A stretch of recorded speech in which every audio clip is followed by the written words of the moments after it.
ဒီမှာလေးအနေနဲ့ဂျပန်ကုမ္ပဏီနဲ့အင်တာဗျူးလုပ်မှာပေါ့နော်စိတ်ထဲမှာပေါ်လာတဲ့အတွေ့အကြုံရောဘာများဖြစ်မလဲအားလုံးမင်္ဂလာပါရှင်ဒီနေ့မှာတော့တုတ်တဲကီလုံးနဲ့ဂျပန်ကုမ္ပဏီမှာအလုပ်ရရှိသွားတဲ့ဖြူဆန်ကိုဖိတ်ခေါ်ထားပါရှင်ဖြူဆန်ရေးမင်္ဂလာပါရှင်အရင်ဆုံးအနေနဲ့ကိုမိတ်ဆက်ပေးပြီးတော့ဘာအလုပ်နဲ့အလုပ်ရရှိခဲ့တဲ့ဆိုတာလေးကိုလည်းပြပြပေးပါဦးကျွန်မနာမည်ကတော့ဖြူလို့ခေါ်ပါတယ်တုတ်တဲကီလုံးခန့်ရှုပ်ခုနဲ့အလုပ်ရရှိခဲ့တာပါရှင်ဟုတ်ကဲ့ပါရှင်ညီမလေးအခုလိုအလုပ်ရရှိသွားတဲ့အတွက်ဂုဏ်ယူပါတယ်အခုအလုပ်ရသွားတဲ့ပေါ့နော်စိတ်ထဲမှာဘယ်လိုခံစားနေရလဲဆိုတာလေးကိုလည်းပုံပွင့်လင်းလင်းပြပြပေးပါဦးအရင်ဝမ်းသာမိပါတယ်ဘယ်လိုလဲဆိုတော့ဒီအလုပ်ကကိုနဲ့လှုပ်ချင်နေခဲ့တဲ့အလုပ်ဖြစ်တဲ့အကြောင်းမလို့တကယ်ဂုဏ်ယူမိပါရှင်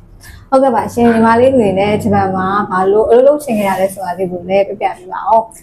ပတ်ဝန်းကျင်အတင်းမှာအတွေ့အကြုံတွေကိုကြားယူနေတဲ့အထူးတပြတော်မိသားစုကိုထောက်ပံ့နိုင်ရမှာကိုတန်တက်လေတိုးတက်မှုရှိမယ်ထင်လို့ဂျပန်မှာအလုပ်လုပ်ချင်ခဲ့ရပါရှင်ဒီမှာလေးအနေနဲ့ပေါ့နော်ဒီအလုပ်မျိုးစားရဲ့အများကြီးတဲ့ကဘာလို့တခုတည်းကြီးစတော့ဆိုင်ပေါ့နော်ဘာလို့ရွေးချယ်နေရလဲဆိုတာလေးကိုလည်းပြပြပေးပါဦး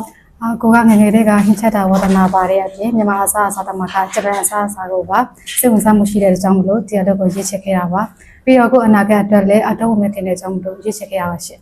ဟုတ်ကဲ့ပါရှင်ညီမလေးအနေနဲ့အခုပေါ့နော်အလုပ်ရရှိဖို့အတွက် DCM ကဘယ်လိုမျိုးကိုကြီးထောက်ပံ့ပေးခဲ့တာလဲဆိုတာကိုလည်းပြပြပေးပါအောင်DCM ကဆရာမကအင်တာဗျူးမဖြစ်ခင်မှာစိတ်မလို့ရှာအောင်တိတိကျကျလေ့ကျင့်ပေးတယ်ပြီးတော့ training လည်းဆင်းပြီးတဲ့အကြောင်းမလို့တော်တော်အဆင်ပြေတယ်အဲအကြောင်းမလို့အင်တာဗျူးကိုအခက်အခဲမရှိဘဲနဲ့ဖြေဆိုနိုင်ခဲ့ရှင်ပါရှင်ညီမလေးအနေနဲ့ဂျပန်ကုမ္ပဏီနဲ့အင်တာဗျူးလုပ်မှာပေါ့နော်စိတ်ထဲမှာပေါ်လာတဲ့အတွေ့အကြုံရောဘာများဖြစ်မလဲကိုလိုချင်တဲ့အလုပ်ကိုရဖို့အကောင်းဆုံးဖြေဆိုပြနိုင်ရမယ်ဆိုရင်အတွေ့အကြုံပထမဆုံးပို့လာခဲ့ရပါရှင်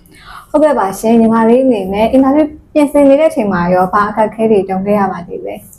ဂျပန်စကားဘာလဲဆိုကိုကနိုင်ငံခြားလူမျိုးဖြစ်တဲ့ကြောင့်မလို့ဂျပန်စကားကိုကြမ်းကြမ်းကြမ်းမပြောနိုင်တာရဲ့ပြီးတော့ကိုပြောလိုက်တဲ့စကားကတူတူနားလေပါမလားဆိုပြီးတော့အဲ့တော့အခက်အခဲဖြစ်ခဲ့ပါရဲ့။ဒါလေးအနေနဲ့ဂျပန်စာလေ့လာတဲ့အခါမှာအခက်အခဲဆုံးလို့ထင်ရတဲ့အရာကဘာလို့ဖြစ်မလဲခန့်ကြီးတော့ခက်ခဲဖြစ်ခဲ့တယ်ဘာလဲဆိုတော့ခန့်ကြီးစိတ်ချကမတ်သားခက်ပြီးတော့သူခန့်ကြီးတလုံးကသူနေတဲ့ခန့်ကြီးတလုံးဖြစ်ပေမဲ့သူရဲ့အသိပင်နဲ့အသုံးပြုမှုတွေကတော်တော်လေးကွာခြားတဲ့ကြောင့်မလို့ခန့်ကြီးကတော့အခက်အခဲဖြစ်ခဲ့တယ်ဟုတ်ကဲ့ပါရှင်ညီမလေးရဲ့နောက်လက်ချက်အိမ်မက်လေးရှိရင်လည်းပြပြပေးပါဦး